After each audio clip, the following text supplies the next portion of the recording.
why don't we take our first discussion item, permanent financing? Are we going to do administrator's report or no? Oh, I'm sorry, I skipped over that. I was going to suggest if you want to defer that, because there's a lot of people in the audience that are here for other discussion matters, if that's okay with you. Let's come back to that, because we have some professionals here that are here to talk about some stuff. So why don't we go to the permanent financing?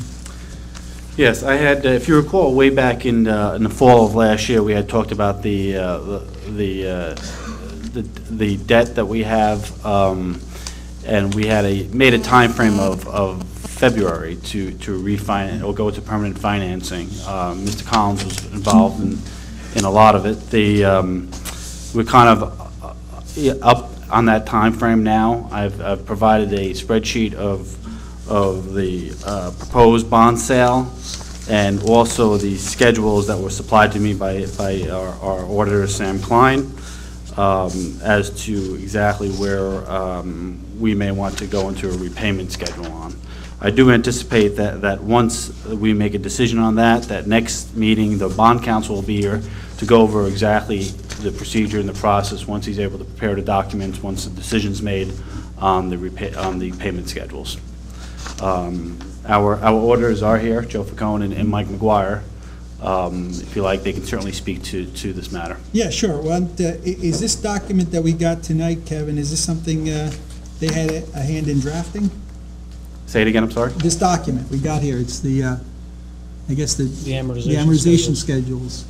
Is that something they prepared for us? That's correct. Okay, so certainly, I'd like to hear about it.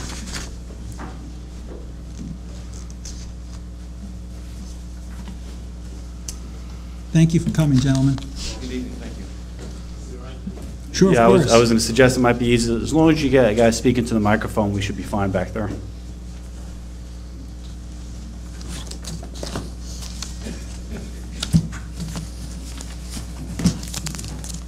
Does the audience have a copy of this? No, I wasn't sure exactly of the protocol, but I do have copies at this table that I can hand out, but the audience is larger than certainly I anticipated. Well, maybe we But could just those put that it are up there. interested, Ken, certainly. could you do us a favor and just, to the extent anybody's interested in getting a copy of this? I can, there's two separate documents. That's the other set. And again, those that are interested, you know. Thank you. Whenever you're ready. Okay, thank you. We met with Mr. Genovese and Mr. Collins and Mr. Sluka approximately a month or so ago, and bond counsel, I'm sorry, Bob Einfeld, to discuss the proposed financing of the bond sale. And we were asked to come up with some amortization schedules in order to demonstrate to the committee what the tax implications would be and what the pay-down schedules. You have 4 different schedules here. They're basically the same, 2 of them, the flat principal payment and the wraparound existing debt.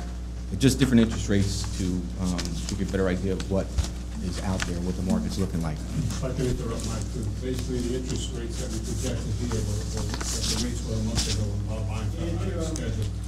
Yeah. I'm sorry. The 2 schedules here represent interest rates of 4 and 4.25%. Those were the going rates of the bond sales that were happening about 6 weeks ago.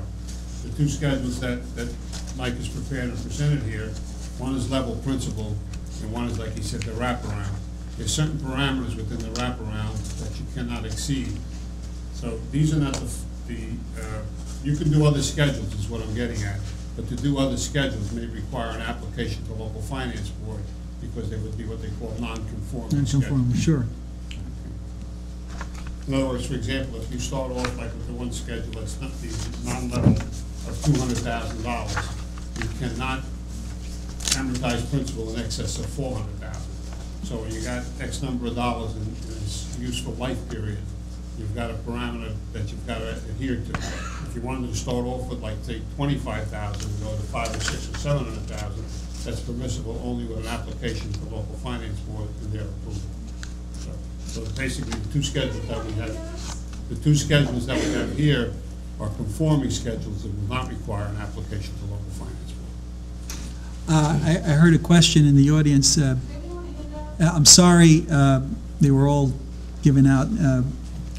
do we need to make more copies? If you allow me time and take a break, and I'll be happy to make those copies. How many people would like to get copies? Okay, 3, 4. Can you wait till the end of the meeting? I promise to get them to you, or can you share with somebody out there? I'm sorry? Okay. Can you share, is there somebody out there who would be willing to share with this lady? Ms. Hennessy? You can give her that copy. That's an extra. Great. There's one Thank you. I have one extra copy.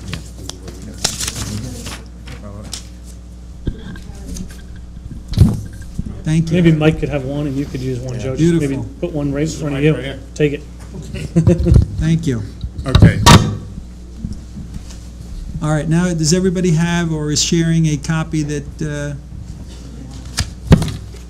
okay, good. Everybody's covered. Okay, now? Please, Okay. proceed. Okay. Also, I just wanted to indicate, too, that the second smaller sheet was how we determined what the amount of the bonds that we're going to sell. I know that, or the committee may know that there are bond anticipation notes that are outstanding that are due in February, which kind of made us push to get the bond sale done. The bond anticipation notes outstanding are actually higher than the amount of bonds that we're going to sell because the administration canceled certain ordinances during the year 2006 because they weren't needed anymore, so it actually reduced the amount that you have to go out for debt. I don't know, does anybody have any questions on this? I know that you... Oh, I'm sure we do. Yeah. You guys- Who would like to go first? I think I probably am pretty clear on this at We this had point. the meeting, Oh, good. so I know. Gentlemen, I mean, you guys are, Okay, yeah. this is your area. You asked, or you stated before that the interest rates that you used were based on interest rates that existed a month ago. These are only projection rates. In other words, Correct. when we actually have the sale. There's a big rate move going on right now, Right. upward. Upward. Yeah. I'd like you to rerun the numbers. Absolutely. How much are we saving at these levels? And how much do you expect us to save at a 50 basis point move upward in 10-year interest rate? Well, when you say save, We're refunding bonds, correct? No, this is No, not on the this is- refunding. This is We're all going out for money. permanent Permanent financing financing. from the in other bond. words, we entire have debt temporary schedule. notes out for We're 6 million, notes. X number of dollars. Okay, we're also But refunding, it's correct? basically the same concept, right? Because if we, This is if, just- if okay. the more, Well, the notes you can't issue for more than a year. And right now, the note rate, or at least a month ago, the note rate and the permanent bonding rate was pretty much right on track with each other. There was even an inversion at one point Yeah, where the one short of term was Some of the higher. sales that we had. the But we're also, bond- we're also refunding debt, right? No, we're not No. refunding. No, not with this, but with another, Oh, that's it's already yes. approved to refund our debt. Yeah, that's another That's deal. already been done. That's- But we're That's saving done. $127,000. Okay. Is that going That's to be got rolled nothing to into do with this? the refund. Is that going to be rolled into this debt or not? No. This that's is a separate totally issue. separate. That would be a savings based on the existing column debt that you have there, and that would be a total savings of approximately $125,000. And if I think. 127, Joe. 127. $127,000, okay. And that would be a reduction of 127 over the life of that Okay. refunding issue, yes. But we can run these numbers I can speak to bond counsel again, because like I said, he keeps track not only of the sales that he has clients for, but sales throughout the bond buyers, and he has a schedule that generally he. Yeah, there's been a big presents rate us. move upward in the last month, so I'd like Okay. to see what they look like right now. Would you like us to use 4 3/4, 5, 5 1/4? I mean, Whatever the prevailing market rate is. All right, so I'll Okay. speak to bond counsel, and we'll run those schedules and get them to Kevin, Thank you. absolutely. And And like what Mike was saying is that we have notes outstanding of 6 million.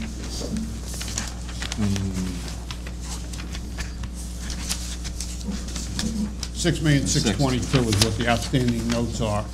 But because of the fact that some of the projects that we had authorized had not been, they'd been completed but not fully spent.